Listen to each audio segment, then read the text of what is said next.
जिनके गुंडे यहाँ 2500 पुलिस फोर्स में 300 से ज़्यादा आरएसएस के गुंडे थे और दो तरफ से 2 एमएलए अपने गुंडों को लेकर शामिल थे। कल मैं सिंगू बॉर्डर पुलिस ने हमको नहीं घुसने दिया और सिंगू बॉर्डर में 200 पत्थरबाज इनके घुसते हैं जो भाजपा का दिल्ली में पार्षद बताया जा रहा है और हमारे वहाँ पर सिंगू बॉर्डर में किसानों पर मारपीट करते हैं और वो तोड़फोड़ करते हैं, पत्थरबाजी करते हैं। तो आपको सोचना पड़ेगा, हम प्रवेश नहीं कर सकते अपने किसानों के उस तरफ, लेकिन 200 पत्थरबाज घुस सकते हैं। तो मैं ये बात कहना चाह रहा हूँ, देश में बेनकाब हो गए हैं।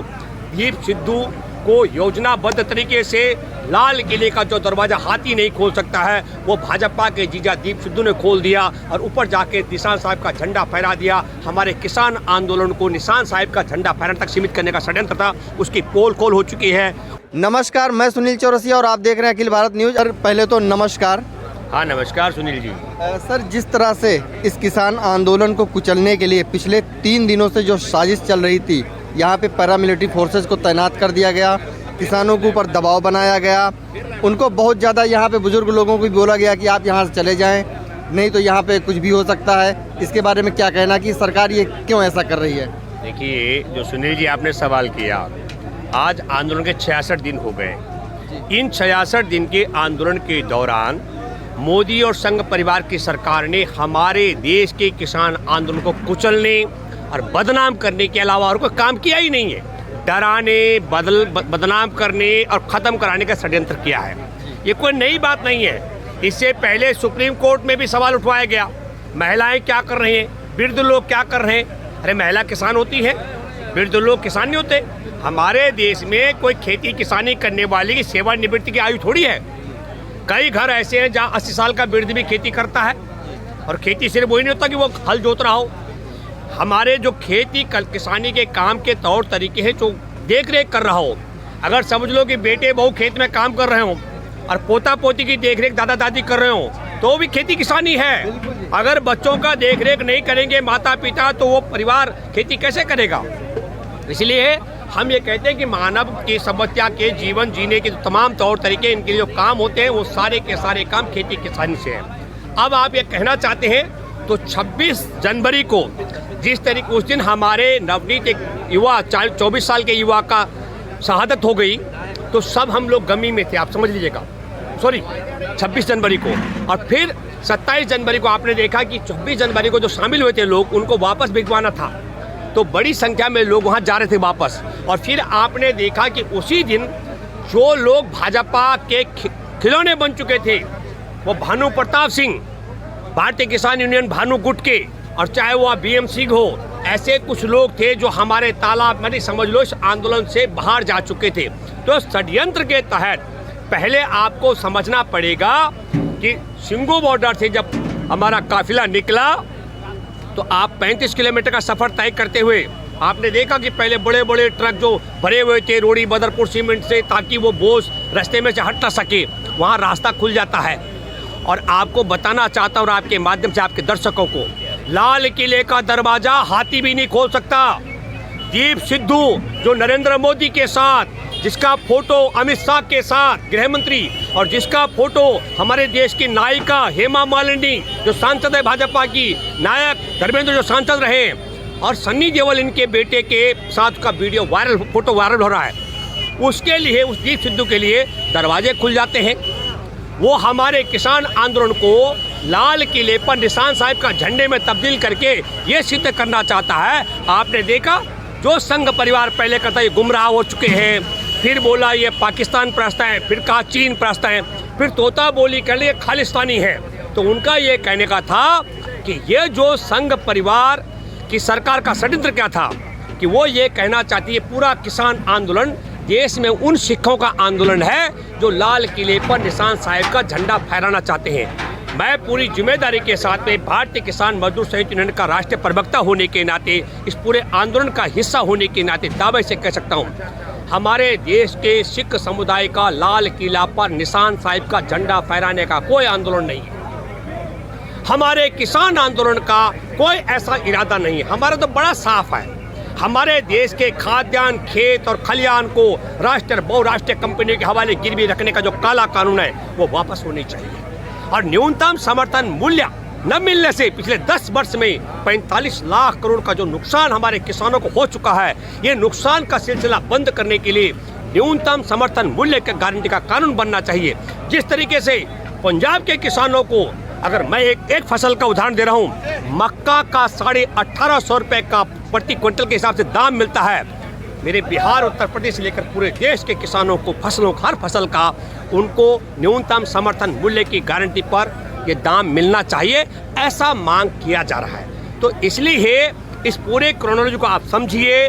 पहले इन्होंने षड्यंत्र के तहत हमारे देश में, आपको बताता हूँ, 14 फरवरी को पुलवामा में जब जवानों की हत्या करवाई है, खुफिया एजेंसी की रिपोर्ट को खारिज करवा करके, और आला अधिकारियों ने कहा था जवानों को सुरक्षित पहुंचाने के लिए, एयरलिफ्ट कराने के लिए हवाई जहाज दो, उसकी मांग को खारिज करके, और जिस सड़क पर खतरा था उस पर एक साथ 3700 जवानों को चलवा कर मरवाने वाले, और जिस दिन हमारे जवानों का वहां पर शहादत हुई, उनके शव के टुकड़े पड़े हुए थे, टुकड़े टुकड़े बिखरे हुए थे, नरेंद्र मोदी नौकायन और फिल्म शूटिंग करा रहे थे।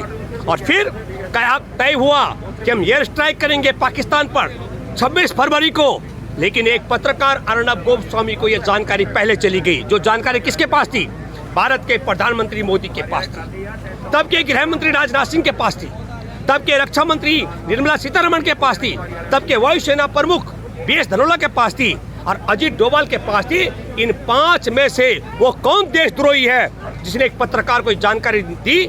हम नहीं पहचान पाए फरवरी 2019 में इन 5 में से कौन देशद्रोही है। और उसी तरीके से हमारे बीच में दीप सिद्धू आया किसानों का कार्यकर्ता के भेष में, हम उसको नहीं पहचान पाए लाखों की भीड़ में, और उसने हमारे किसान आंदोलन को निशान साहिब का झंडा फहराने तक सीमित करने के लिए। और मैं एक बात और कहना चाहता हूँ, मेरा एक वीडियो है 8 बजे से लेकर 9:30 बजे का, मैं लाल किले पर था, कोई पुलिस फोर्स नहीं थी, हमारे ट्रैक्टर आ रहे थे सिंगू बॉर्डर से और टिकरी बॉर्डर से, किसान आकर सेल्फी खींच के वापस जा रहे थे, कोई पुलिस बंदोबस्त नहीं था।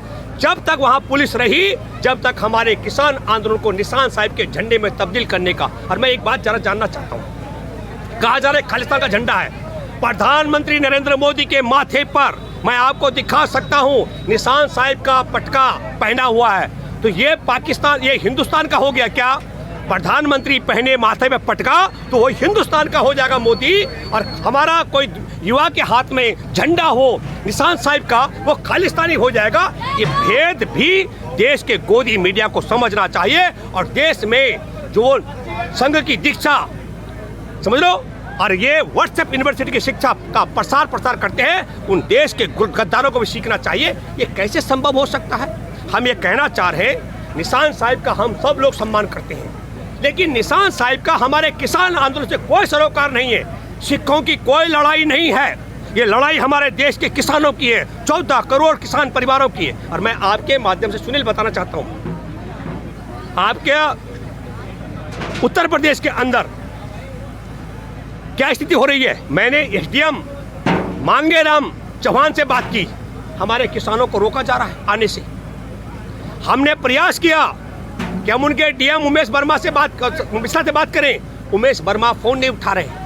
एक जगह के एसओ है रविंद्र वर्मा, वो धमकी दे रहे हैं जो किसान यहाँ आगे उनको फोन कर रहे हैं, और क्या कर रहे हैं, उनके घर पुलिस फोर्स भेज रहे हैं। हमारे देश का सुख मैं बताना चाहता हूँ, ये लड़ाई हमारे किसानों के सरकार की है, जो लेखपाल से लेकर पुलिसकर्मी तक और तहसीलदार से लेकर एसडीएम और डीएम तक मोदी के, योगी के, क्या कहते हैं, खट्टर के इशारों पर हमारे किसानों को रोकने का षड्यंत्र कर रहे हैं। ये सब लोग हमारे सुप्रीम कोर्ट के आदेश का उल्लंघन कर रहे हैं। सुप्रीम कोर्ट ने कहा हमारा अधिकार है अहिंसक तरीके से आंदोलन करने का, हमारे संवैधानिक अधिकार है, उनका उल्लंघन है। संयुक्त राष्ट्र संघ का सदस्य है भारत, और संयुक्त राष्ट्र संघ के महासचिव ने कहा यह हमारा अधिकार है, और हम सब भी मानते हैं हमारा अधिकार है। तो मैं आपके माध्यम से अपील करता हूँ, जो पुलिसकर्मी, जो तहसीलदार, जो एसडीएम डीएम योगी के इशारे पर इस प्रकार की हरकतें कर रहे हैं, मैं उनसे अपील करता हूं,